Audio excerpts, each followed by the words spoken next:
Good morning, friends, and welcome to yet another interesting episode of Trans India. Real people, real emotions. Back in the days, technology was something that was alien to road transport. I still remember sitting with transporters and suppliers of trucks, and all transactions were over the landline phones and on books.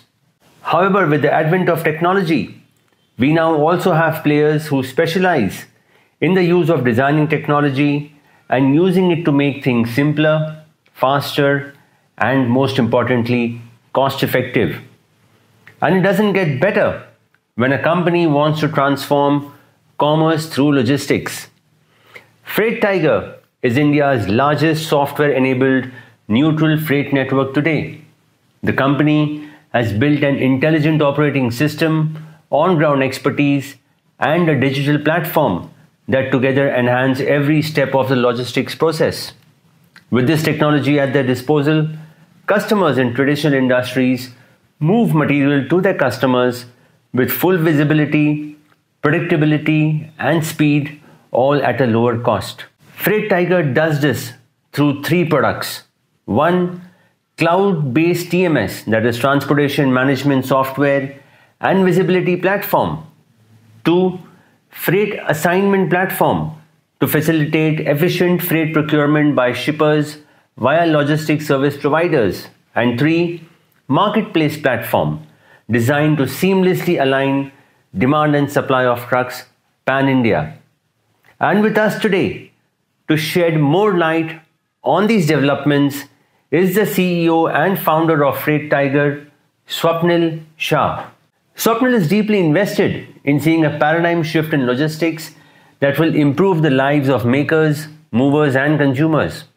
He started his career as a research engineer, solving surface engineering and tribology programs at Caterpillar's Technical Center.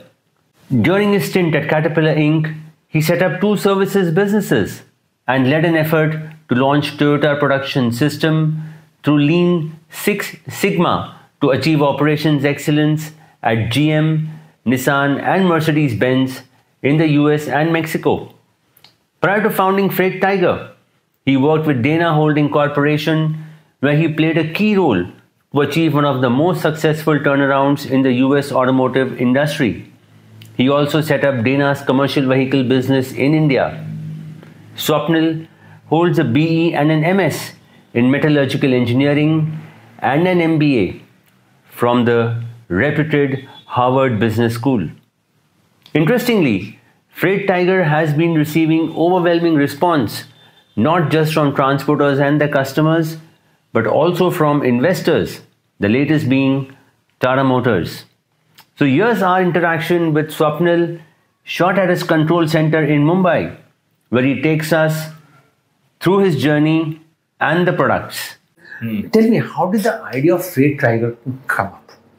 And how did the name come up? I mean, that's quite an interesting thing. Yeah, so how Freight Tiger came about was in 2006, 2005, I lived in Chicago. So the funny thing is, the seed of this idea got planted not even when I lived in India, when I was outside India. And my neighbor, I remember, worked at McKinsey, and I used to work at Caterpillar Logistics at that time, CAT Logistics. My job was to launch lean manufacturing techniques, Six Sigma, in Caterpillar's customers' warehouses and distribution centers. Co-improve essentially these operations. So he knew I worked in logistics. I came home from work one day and he said, "You work in logistics and there is an article in Chicago Tribune, and have you seen it?" And I said, "No." So he brought a copy, and I still have that newspaper copy today. There was a massive article that talked about plight of independent truck operators in the US. They have to work long hours, health and safety because lack of sleep. You have to broker, you have to wait for people to give you, in a way, business. You're calling multiple intermediaries. And massive, like full front page article. We saw it and we both, in a way, said there has to be a better way to do this. But this was before smartphones. This was before any of the marketplaces such as Uber, Airbnb we've seen. And that's where it's kind of percolated in my mind that there is this industry where there's a lot of inefficiency. I worked in logistics, but this was a broader freight. And we left it at that. Then I went to business school, and between my first and second year, instead of doing an internship, I thought about researching this idea. This was 2008.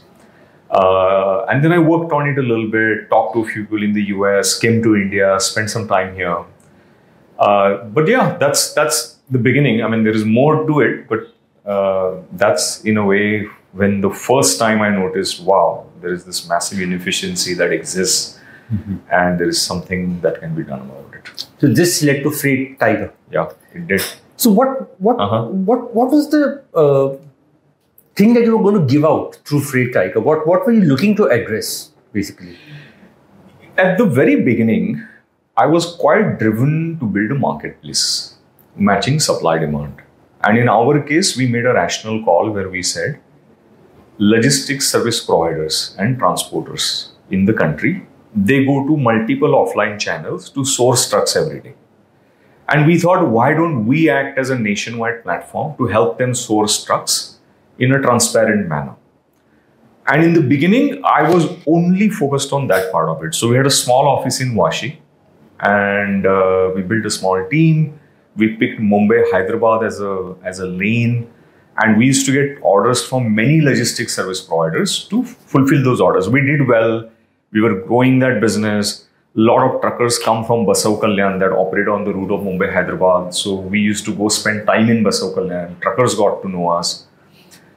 But this whole time, I realized that if you want to impact even the truck owner, driver at the end of the day, but what used to happen was even logistics providers are getting these orders from the shippers, and there's no forecast, visibility, lack of tech, all that was happening. So their orders also to us used to come then in a very ad hoc and a spot manner. Ki abhi 2 ghante mein we need a vehicle for whatever, Mumbai, Hyderabad.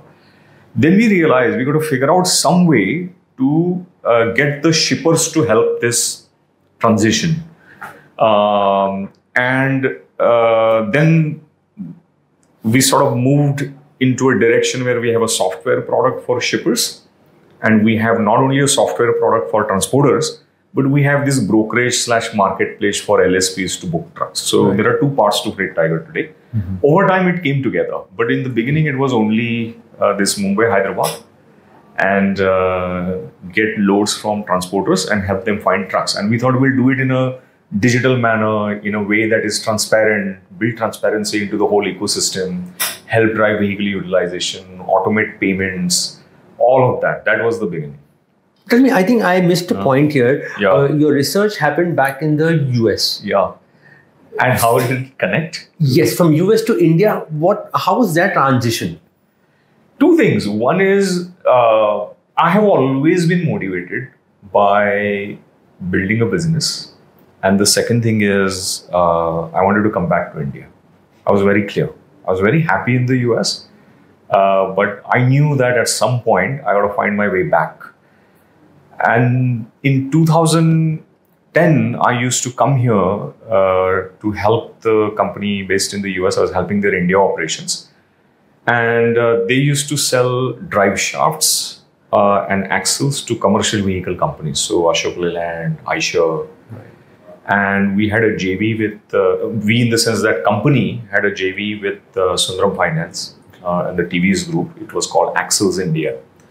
And I used to spend a ton of time in Chennai, meeting customers, spending time with our team.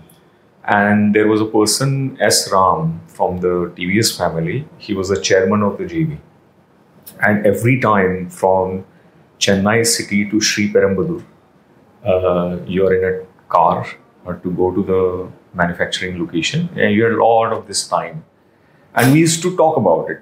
What happens in the industry, and I was quite curious to continue to learn how is that freight problem translate into India.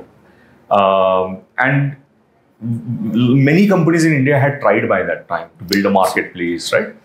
So we used to talk about it, and then I thought, wow, this is a problem that I keep coming back to every few months in my life. It's not going away for some reason. It's there in my mind. And I want to build a business. I want to move back to India. Then what better way to actually just move back and start this business? That's how I ended up moving back to Mumbai and then thought about building Freight Tiger. But Swapnil, given the fact that, while you had exposure to the logistics space back in the US and the Indian market is very different. Did you have any idea what kind of mess you're getting into? No. Or what kind of mess you're trying to address here? No, this is, one of those things in life where sometimes I wouldn't say it was ignorance, but you're a little naive in a good way. And I'm glad that I didn't overthink about this, because it's very unlikely I would have, if I know what I know today, I would have thought about it maybe even 1,000 more times. But I was just a little naive. The motivation to build something and solve a big problem was just so strong that I kind of almost discounted everything else. And the other thing that happened is this is a very real business. We're not solving some imaginary problem here, right? And I liked that because I've always worked in manufacturing ops. So I liked stuff that is, you feel it, you see it, and it's on the ground. So I loved that part of it. And where we were very fortunate is in the early days when I started building, many of the logistics service providers and transporters very openly started sharing their advice, opened the doors for us. So it kind of felt like, you have this support to build this. It didn't feel we're kind of almost all alone in doing this. That made it a little easier, I feel. So where did the groundwork start? How did it start? I used to go visit offices of brokers in Vashi, in Mumbai. That's how it originally started. And I'll also spend time in yards wherever the truck waiting areas were in Navi Mumbai particularly. And many of this kind of community, fraternity of logistics service providers, we got introduced into it. But part of that was just meeting the right people. And the other is when I was scanning the market in the early days, I came across this broker who used to work on Mumbai-Hyderabad lane. And he had built his own little tech platform. And I was quite impressed that because the impression you have, especially 7-8 years back, was, look, nobody uses any technology. And here is one broker you have on that Mumbai-Hyderabad lane. He had built his own tech platform, was digitizing everything. And then I asked him, would you come work with us? So I convinced him to join Freight Tiger team at that time. Mm-hmm. And that's how we started Mumbai-Hyderabad. And then he was from Basav Kalyan. He came from Basav Kalyan. He had relationships there. So he used to take us to meet fleet owners there. So this is a little bit like baptism by fire, right? All these people sort of introduce us to the problems.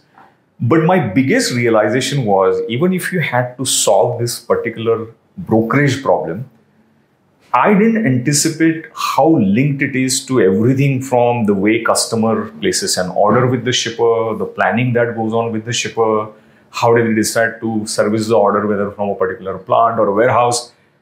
That's the time we realized to even solve this problem, you have to link the whole ecosystem together. Otherwise, I was quite focused on logistics service providers and truckers, and that's it. So basically, you were trying to organize a very disorganized chain of sorts, right? Yeah. So what was the first product offering that you came up with? First product offering was we would source demand from logistics providers and we'll help them find trucks through our platform. So we digitized it, we used built product for it, and we operated on that lane for a good 1 year. And then we enabled track and trace, sourcing demand, supply through the platform, publishing their demand. We experimented with a bunch of things, even with brokers at that time. If they had a vehicle, they could give us an indication that, look, I have this vehicle available on this particular lane. That's how we started. It was very simple. We had a small office, I think some 500 or 700 square feet office in Vashi with a mezzanine floor. And then the fulfillment team used to sit on the top, and the ground floor was accounts and everyone else. And fleet owners used to come to that office. LSPs we used to go meet. in Belapur, Washi, that area, Masjid Bandar. That's all. It was very simple actually, what we started with originally. So Swapnil, having taken the first plunge over into the thing, Yeah. what were your key observations in the first year? Where do you think you had to correct yourself? Any initial blunders, mistakes that happened? No, definitely. I think I probably am a founder that has made in the first 2 years every mistake a founder makes. But when I think about the business, one of the biggest realizations was there is no shortcut to doing this. We thought to fulfill demand from logistics providers, could we build capacity on some trucks to make it easier? And would that help us grow faster? And one of the learnings that even today I talk to my team about is you have to do the hard work. There is literally no shortcut in this space. You have to pay the dues. You have to stay close to the ground. And a little bit of progress every day is good enough. I mean, there are some things that we'll do that are a step function change, but it's day in, day out, solving these problems, listening to customers. And we, in a way, live in a world where right now everything is about hyperscale, and which is all great. It's not that one doesn't have to do that, but in this particular industry, it matters to actually take that little bit of time, solve it in the right way, and no hacks you can use to grow the business. It's just, I mean, that's my biggest realization. Every time we thought we could do this quick experiment to change something, at least I feel this industry doesn't move in that manner, and everything is kind of interconnected anyways. So take the time. There is, in a way, almost... So from where you started to now, Yeah. what are the product offerings of Freight Tiger and how much have you grown? 2-3 big changes there, Girish. One is we realized to solve that brokerage problem, we have to stitch the entire industry together. And we have to build visibility on demand across the value chain and also availability of supply to some extent. And again, so we had all built all this stake for LSPs and truckers. And our team was meeting this transporter in Bombay called Pawan Transport. And Pawan said, "Ki aap mujhe kyun bhej rahe ho aise? You know, I know this customer in the market, Saint Gobain, and they are looking for a platform to digitize their freight operations." So Pawan Transport took us to Saint Gobain, and we realized, wow, some of these products we are building actually are helpful for the shippers in a big way. So to summarize this, the product, how we've grown is when we started technology platform for shippers, which is today a visibility platform and a transportation management software for India. We used to do we started literally with 200 transactions a month. And today we do about 10 lakh transactions a month. So we've gone from literally 200 a month to 10 lakh. We pioneered market truck tracking visibility in the country because we knew everybody wanted to know where the cargo is and what is the ETA so that they can also share it with their customers. So visibility is the first thing we solved for the shippers. And most often then shippers said, look, we need to digitize our entire end-to-end operations. So as of today, it has turned into a transportation management software from planning all the way to invoicing digitally. So there is planning, indent bidding, which is the freight assignment piece, track and trace, control tower, digital proof of delivery, EPOD, and digital invoicing. And we have a layer of analytics on top of it. So this now is the product that most shippers use that work with us. Okay. Transporters and LSPs use control tower and track and trace quite a bit. Now we are working towards providing an end-to-end platform, right from organizing their demand from different shippers to LR creation and all the way to automation of EPOD and freight audit. In addition to that, sourcing market vehicles is often challenging. There is lack of transparency when today market vehicles are sourced. So we're building tech to help them automate bidding with brokers and fleet owners.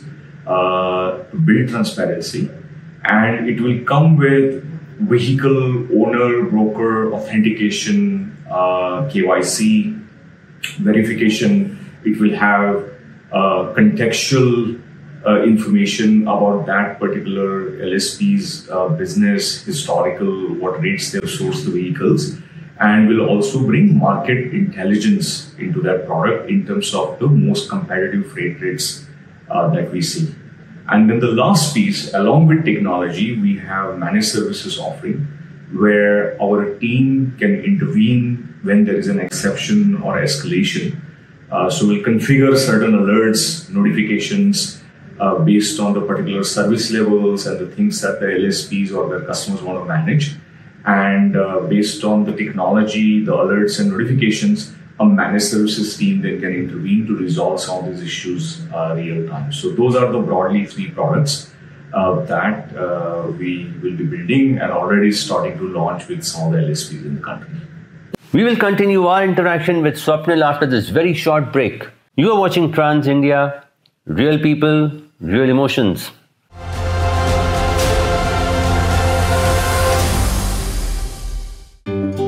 School बच्चों का दूसरा घर होता है और इस घर का ख्याल रखना एक प्रिंसिपल के लिए आसान नहीं। पढ़ाई के साथ बच्चों का आराम, उनकी सेफ्टी, छोटी से छोटी चीज़ मेरी प्रायोरिटी है। वैसे ही स्कूल बस चुनना भी एक बहुत बड़ा डिसीजन था। पेरेंट्स का पीस ऑफ माइंड, मैनेजमेंट का भरोसा और बजट साथ लिए चलना पड़ता है। इसीलिए कभी कभी फर्म भी बनना पड़ता है। आखिर कोई अपने बच्चों की जिम्मेदारी मुझे दे रहा है तो कोई बजट की। लेकिन इतने सालों में एक चीज़ समझ आई है, अगर सही डिसीजन लें तो सबसे ज़्यादा प्यार भी प्रिंसिपल को ही मिलता है।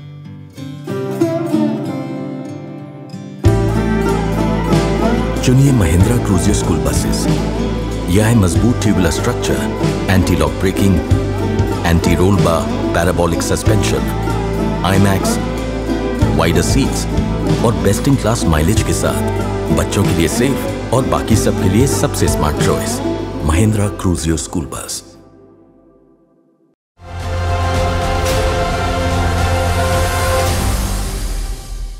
Welcome back to Trans India, real people, real emotions. We are in conversation with the CEO and founder of Freight Tiger, Swapnil Shah. With GST coming in, the axle norms going up, a lot of changes have happened. How has that impacted your line of work?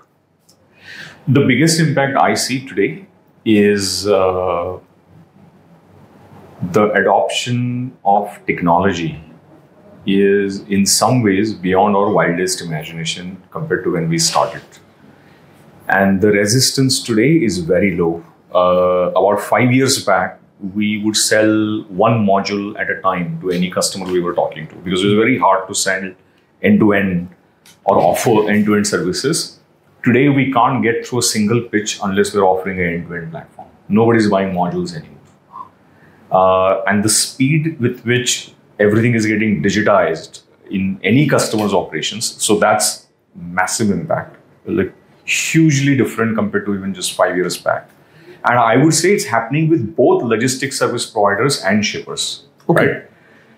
The other thing is, we literally today feel that we have to ship our code and product a lot faster. I mean, the demand is coming at a speed where we have to really, really accelerate even our own product roadmaps every single day. Every single day, customers say, I need it now, today, right? Not tomorrow, not next week, not next month. And it's a lot. There is a lot because we're building for everyone in the ecosystem. So that is a big change. The third very unique thing, particularly in the last 1 year, I'm starting to see is this certainty and speed with which people want deliveries. We used to think it's happening only in the consumer world, whether Amazon or a Zepto or Blinkit. But that conversation today coming up with shippers quite often. Now, of course, no one needs necessarily a 10-minute delivery in a B2B scenario, but anything that is taking longer, there is lack of certainty in the delivery. is not acceptable today. So it's quite interesting that even some of the traditional industries that from a traditional that we think of are today saying, how do I deliver the material faster, service my customer faster, how do I get them that much faster than I'm used to or have been doing, and then with full certainty that that order is going to arrive at a particular time with ETA guarantee pretty much. So that itself is I feel is another big change that is going on. And do you think roads and better trucks have made this process kind of simpler? I think so. I mean that's one reason. I mean the only reason I think that could have driven this. Yeah. But tell me, Swapnil, I mean, I was going to ask you this question on tech earlier as well. Transporters have traditionally known to be tough cookies when it comes to adopting tech. Yeah. So has the inclusion of young gen in the transport business made your business scale up faster? Well, I would definitely say yes. But what I also think is even the earlier generation today seems quite in tune with what's going on. I mean, have you dealt with some of the dads? Yeah. I have. And in fact, they're on board with your idea? In fact, my introductions were all with dads in the beginning. That's how it mostly started. No, I think there is now sometimes how a particular problem should be solved or what technology can be used. There might be different opinions. But even the old, for a lack of a better word, older generation, I feel, is equally today excited about the possibility of technology. And ultimately, what I think everybody is also trying to do is how do they differentiate? So technology and product is a big way for even transporters to differentiate when they bid on a business with the shipper. And the younger generation, hands down, is very in tune with what's going on. And some people will even go to a level of detail in terms of how the particular product is built, what additional functionality they want. And particularly from a customer service point of view, they want to essentially improve their service levels with the end customer for them, which is the shipper at the end of the day. That is there. But what's pleasantly surprised me is I see quite a bit of excitement even among transporters that were maybe a generation earlier. That's interesting. So, do you offer customized solutions, or it is just a module that comes as it is? How does it work? This is a question which is very hard to answer in some ways, and I'll tell you, our goal is to build it in a manner where it's configurable.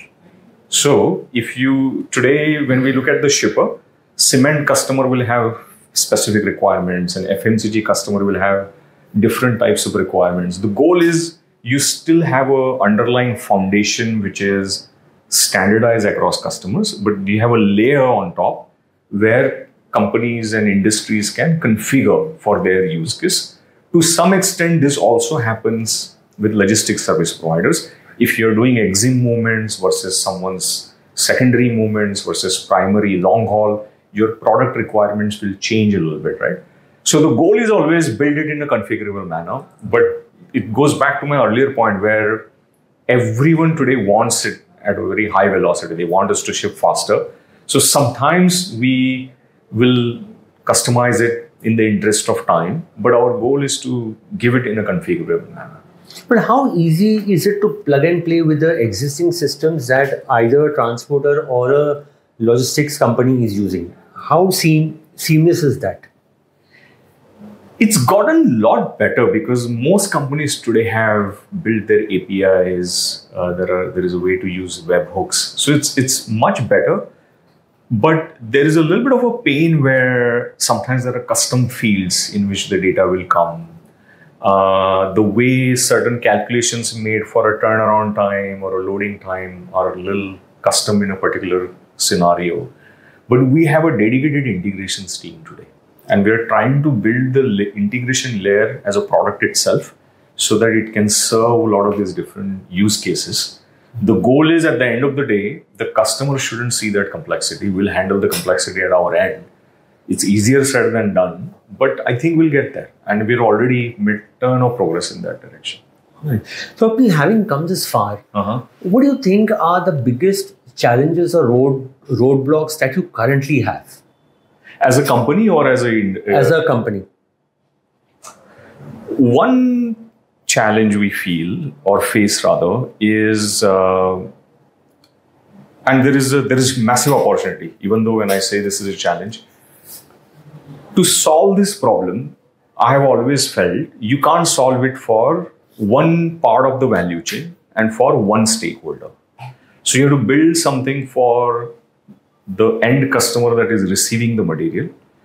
You have to build something for the shipper, which is a manufacturing company or a retailer, for them to who ships these materials.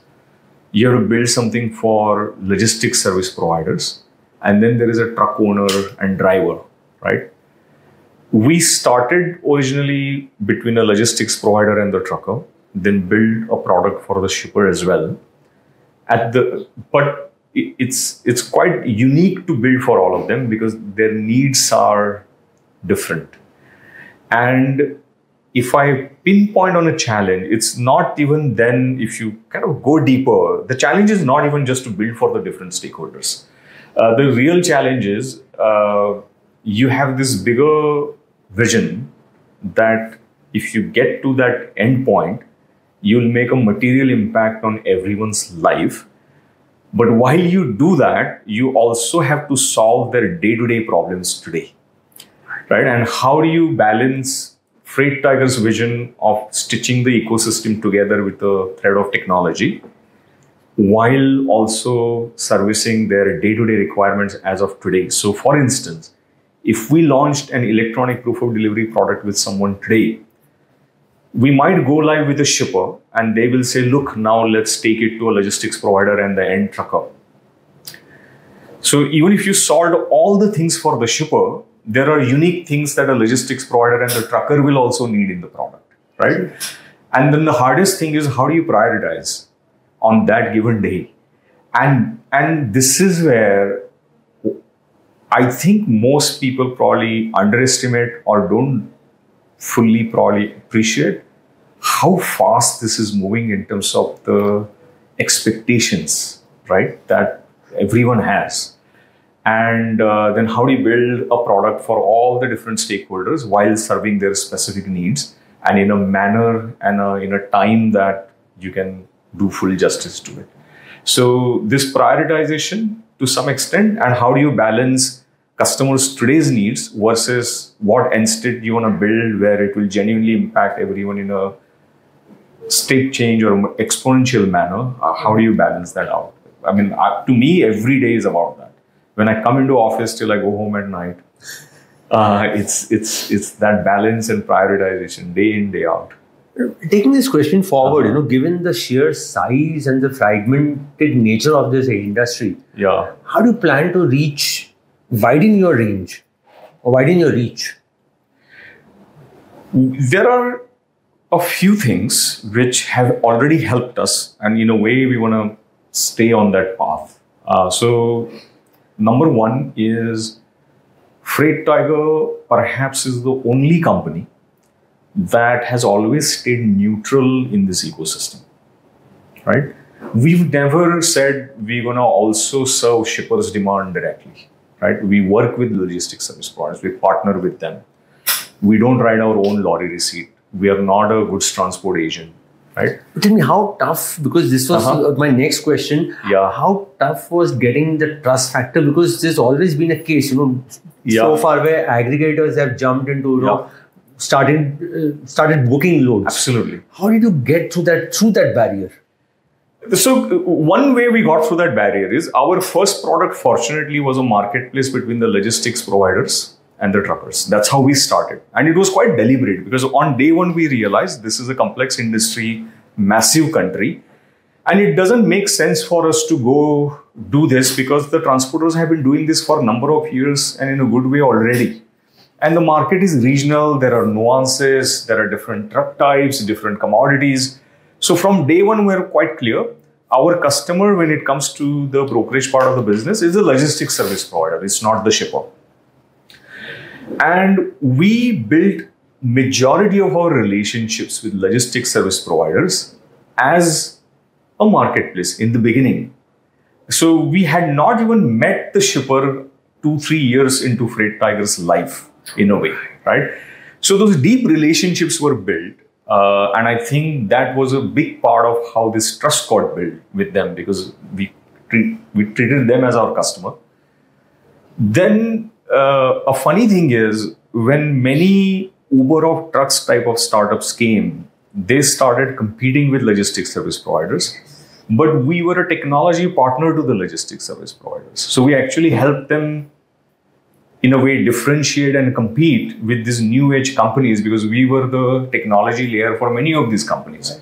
That's another reason this worked for us, because we built further trust into that relationship. And when we built a product for the shipper, it was only the technology product, which is the visibility and transportation management software. And there, not that questions wouldn't come up from people, right? Sometimes people would ask, but we've always talked about, we've been neutral from day one.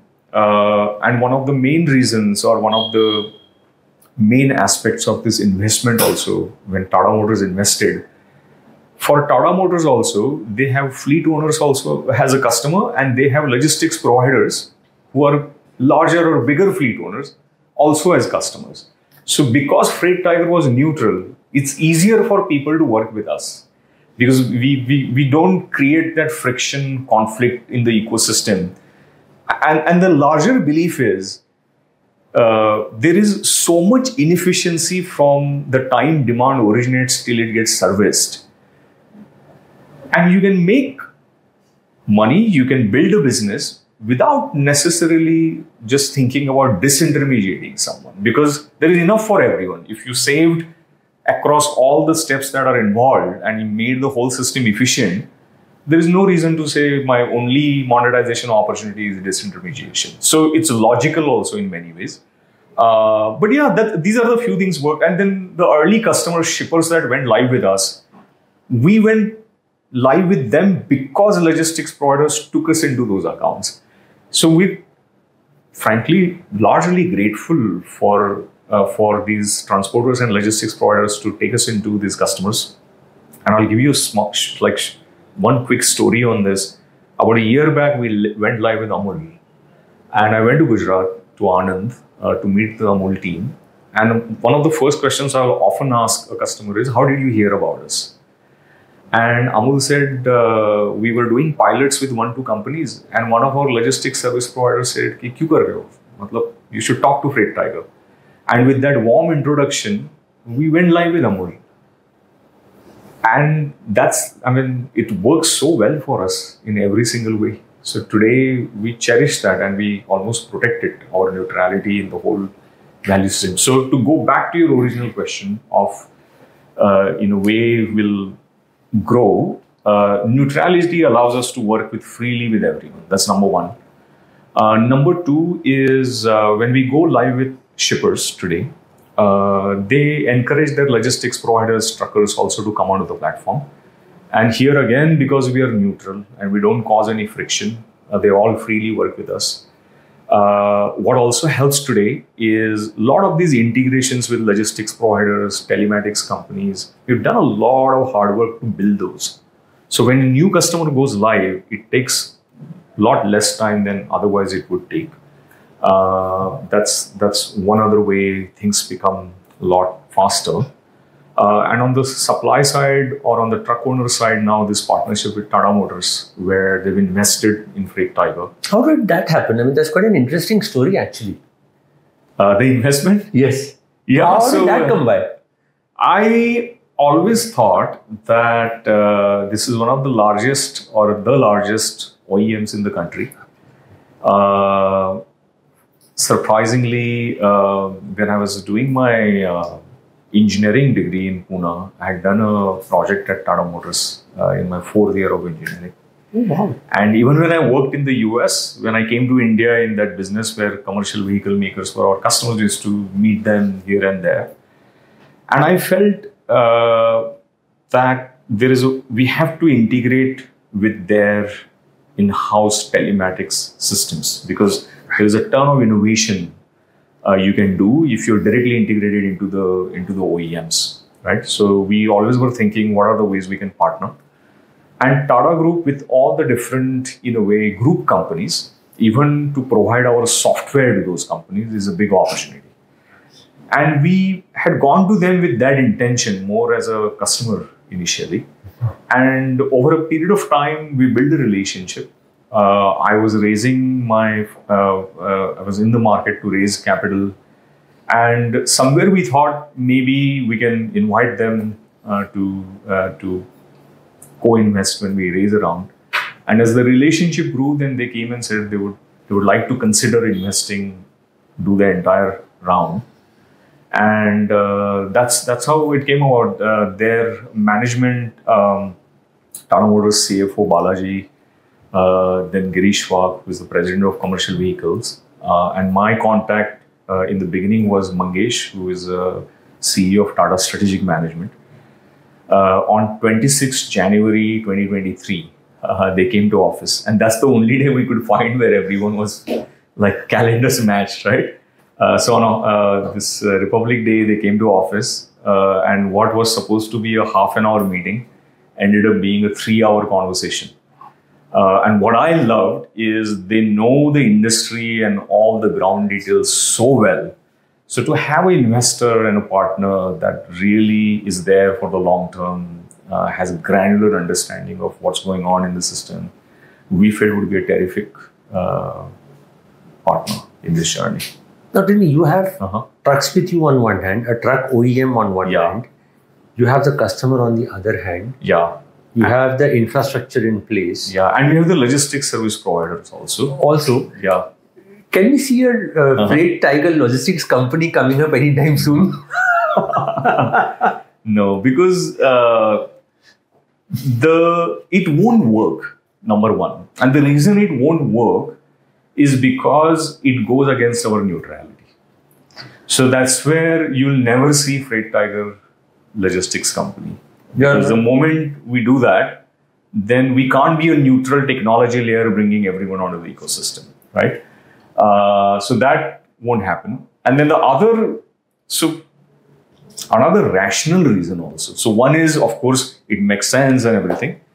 But look, in this industry, there is also working capital required to build this business as a logistics service provider.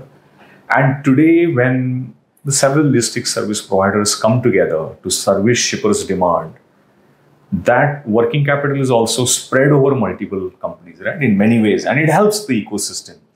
And they have built the specialty regionally, by customer type, by commodity type, that I think most people don't recognize that it's not easy to build that overnight, right? And it's better to stay neutral for us and help everyone along. So I think anybody watching this episode and having a doubt that, Freight Tiger might rule this, let's put it on record. It's not going to happen. Finally, Swapnil, what are your future plans from here on? Where do you see yourself 5 years down the line? We process close to about 3 to 4% of country's freight today on the platform. Right? So one goal we have set ourselves in the next 5 years is we want to get to 20% of country's freight. And what that allows us to do is then to help these customers with matching the freight flows across customers, building efficiencies. So one goal is to get from 3 to 4% to about 20% over the next 5 years. From a product point of view, we started only with track and trace and now have built a TMS, which is now end-to-end. We today don't do EXIM on our TMS. We want to launch EXIM also, like multimodal offering over the next year or so, technology offering again there. So that's one other goal. And we had to almost pivot to focus a lot more on shippers initially to build the technology product. Then we have a product for logistics providers also. But now we want to up our game in terms of the product we give logistics service providers and eventually the truck owners, right? So at one time we were focused on LSPs and truckers, then we had to go to the shipper. Right. Then we came back to the logistics providers, but we got to do more there. And then now get fleet owners and truckers also to build a product from them as well. So that's another layer. So if I summarize these 2-3 things. Number one is process more volume through the platform, because then you have the ability to help everyone. Second is build an offering that is top notch for all the stakeholders, not just one of the stakeholders. Third is increase the product footprint a little bit, right? And the broader goal, see, this is still at a customer level, product level. What I think about is there is a way to bring in efficiency for everyone only when you do all of these things. So the reason to do all of these things is the end goal is then, can the shipper move material with speed and certainty at a competitive cost all across the country? The logistics service provider has access to fleet owners and truckers on a transparent brokerage platform. Because of the digitization we drive with shippers, can you help logistics providers reduce working capital? Because as you digitize proof of delivery and digital invoicing, one of the biggest pain points for logistics service providers is the working capital and the money gets stuck. Can we help with that? And then almost the most important factor or the party to all of this is ultimately the truck owner and the driver. Can you help them then improve vehicle utilization and also get their payments on time, right? This is the interesting part, though, is to impact the truck owner and the logistics provider. We realize we have to go to first to the shipper and get the shipper on board, get their blessing, and then drive the change across the value chain, which is kind of incredible how now this works. And so over the next 5 years, if we could do this in 20% of the market with our technology and improve service levels, costs, payment cycles for everyone involved, would be fantastic. And it naturally then improves quality of life for everyone. So it's not just business and working capital, but at the end of the day, people have to wait at a detention point or while at unloading. There is stuff happens during transit. You are chasing paperwork and orders at a time. Imagine all that moves to a far more organized, digitized way, where a neutral platform allows these customers to do what they do well versus spending time and do all this non-value. Let's face it, road transport has shifted into the next gear, riding primarily on the back of technology. And in the current scenario, no company can function efficiently without the use of technology to whatever extent possible. So here's one option for you to try: Freight Tiger. We will be back again next week with yet another interesting interaction. Until then, stay safe and drive safe. Jai Hind.